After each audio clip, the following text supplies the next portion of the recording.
Which part of the female body attracts men the most? What if I told you that the most attractive part of a woman's body, according to men, isn't what you might expect? Stay tuned, because the answer just might surprise you. Welcome back to Stoic Wisdom Hub, where we explore the depths of ancient philosophy to navigate the complexities of modern life. Today, we're tackling a question that's been asked since time immemorial: which part of the female body attracts men the most? Now, before you raise an eyebrow, let's dive into this with a Stoic perspective. And yes, we'll have some fun along the way.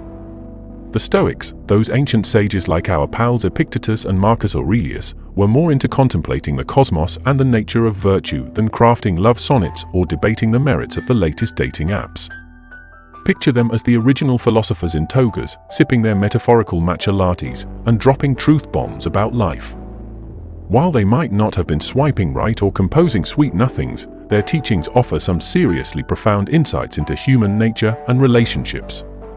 So, let's don our philosophical thinking caps, grab a scroll or a smartphone, and dive into this timeless wisdom with a sprinkle of humor. First off, let's talk about Epictetus. Here's a guy who started life as a slave and ended up one of the most influential philosophers of antiquity. Talk about a glow-up.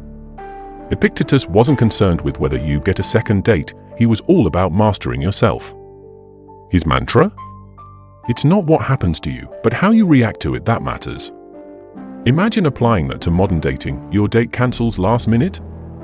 Instead of spiraling into a Netflix and ice cream binge, channel your inner Epictetus and focus on how you respond. Maybe you treat yourself to a solo adventure or some self-care. Then there's Marcus Aurelius, the Roman emperor with the most philosophical diary ever, his Meditations. Marcus had a lot on his plate, running an empire, dealing with wars, plagues, and treacherous senators. Yet he still found time to ponder the big questions, like how to be a good person. His advice? Love the hand that fate deals you and play it as your own. So, when your significant other leaves their socks on the floor for the millionth time, instead of losing your cool, embrace the moment. Love them, and their socks, as part of the hand you've been dealt. Now, let's sprinkle in some humor.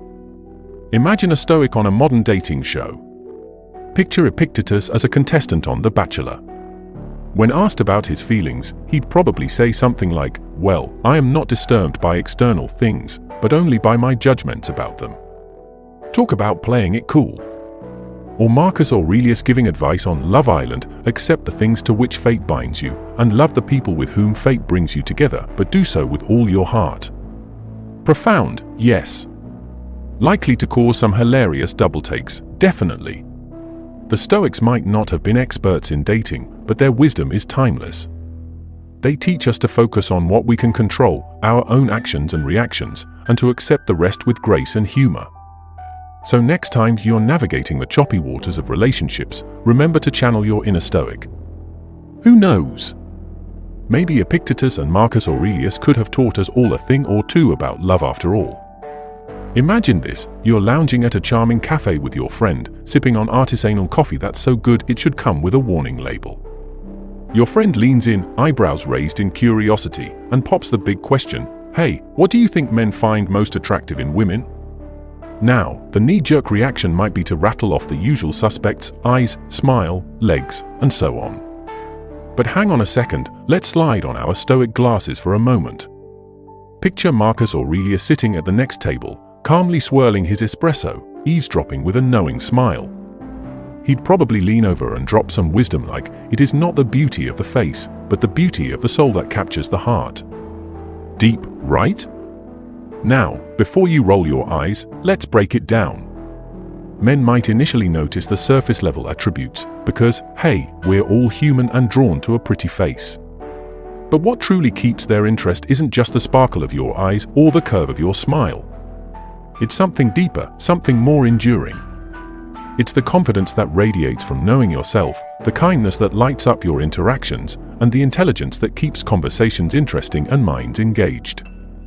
Think of it like this: physical beauty is like the trailer to a great movie, it grabs attention.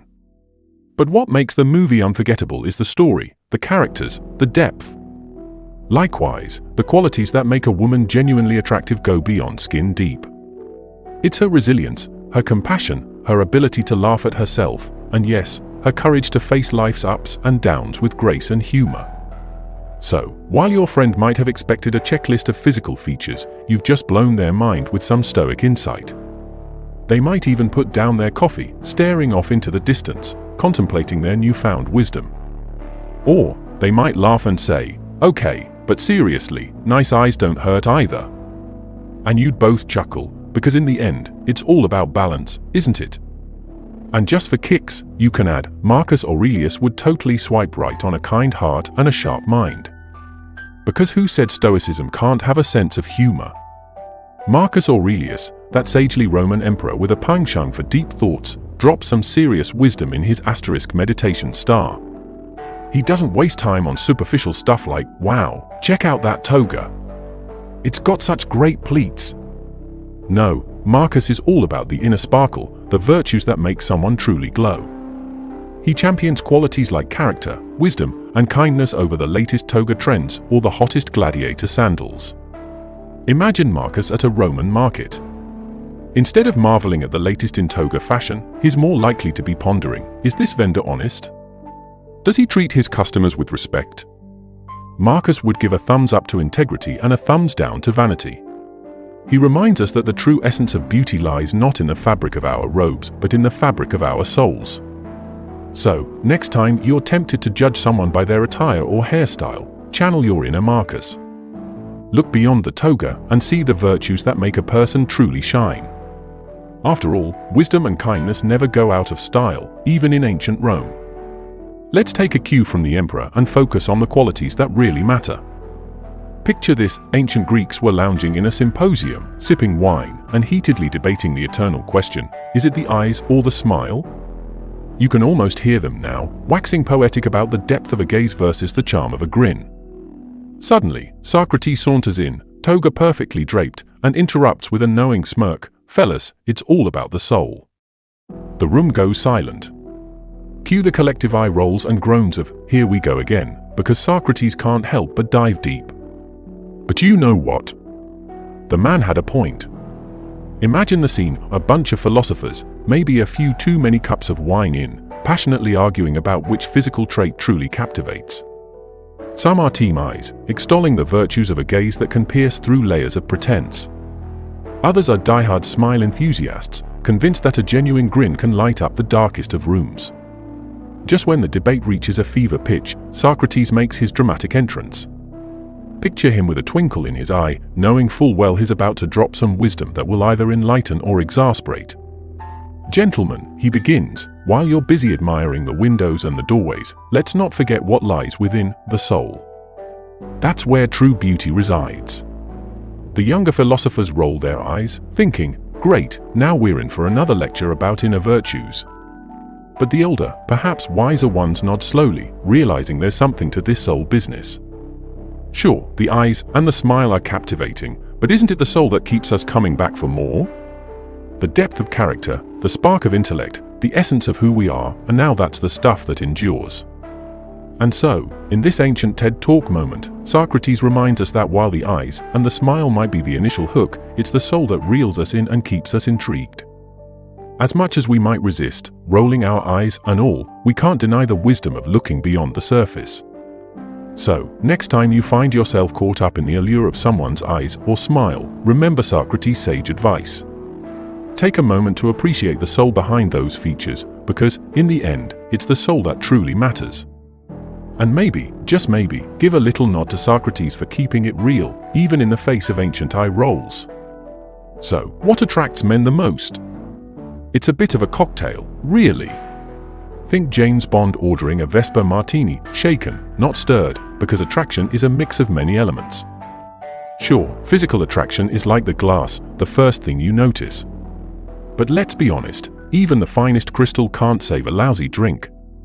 The Stoics, those ancient philosophers who were the original keep calm and carry on crew, would tell you that looks are fleeting. Like, 1 minute you're young and glowing, and the next you're Googling best anti-wrinkle creams at 3 a.m. But what truly captivates, what really makes someone stand out in the crowd, is the essence of who they are. Imagine peeling back layers of an onion, except instead of tears and regret, you find kindness, intelligence, and a killer sense of humor. Think about it. Have you ever met someone who, as you got to know them, became more attractive because of their heartwarming generosity, their witty banter, or the way they make you laugh so hard you snort laugh in public? Yeah, that's the good stuff. It's like discovering your favorite book has a sequel that's even better. Suddenly, that person who seemed just okay at first glance is now starring in your mental rom-com. Their smile, once just a nice feature, now radiates warmth because it's backed by a genuine, caring personality. Their laughter isn't just a sound, it's a symphony of joy that you want to hear on repeat. And their intelligence? Well, that's the secret ingredient that turns infatuation into a full-blown obsession. So, next time you find yourself mesmerized by someone, remember, it's not just about the cover of the book. Dive in, read a few chapters, and you might just find the plot twist you've been waiting for. Because true attraction isn't just skin deep, it's soul deep. Consider humor, for instance. Laughter is like the secret handshake of the soul, a universal connector that breaks down barriers and forges bonds.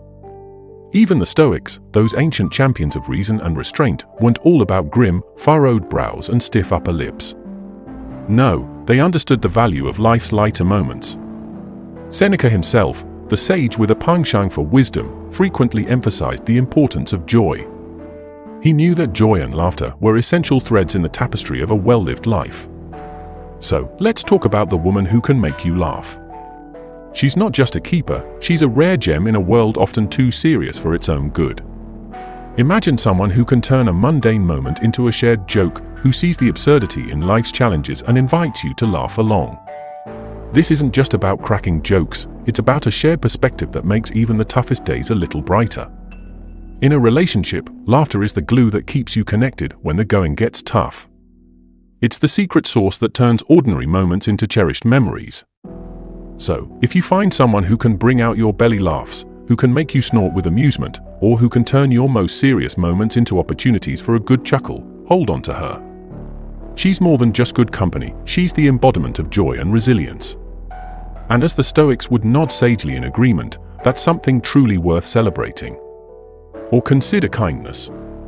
Epictetus, the ancient philosopher with a knack for wisdom, taught that we should be kind to others because we're all part of a larger community. Imagine if we all took a page from Epictetus's book. Wouldn't the world be a much nicer place? The woman who radiates compassion and empathy. She's not just attractive, she's the human equivalent of a double rainbow, rare, breathtaking, and a sign that something wonderful just happened. Kindness is like a superpower, transforming ordinary interactions into moments of genuine connection. Plus, being nice is way easier than trying to remember why you were mad in the first place. So, sprinkle that kindness around like confetti, make Epictetus proud and brighten someone's day while you're at it. In the end, the Stoic view reminds us to look beyond the surface. It's the inner qualities, the virtues, that make someone truly beautiful. So, next time you're pondering this age-old question, remember Marcus Aurelius and his meditations on inner beauty. And hey, if you're still unsure, just ask yourself, what would Athena say? Probably something like, wisdom and courage are way more attractive than biceps or a six-pack. What do you think about these findings? Do you agree, or do you have a different perspective? Share your thoughts in the comments below, and don't forget to subscribe for more thought-provoking content. Thanks for watching.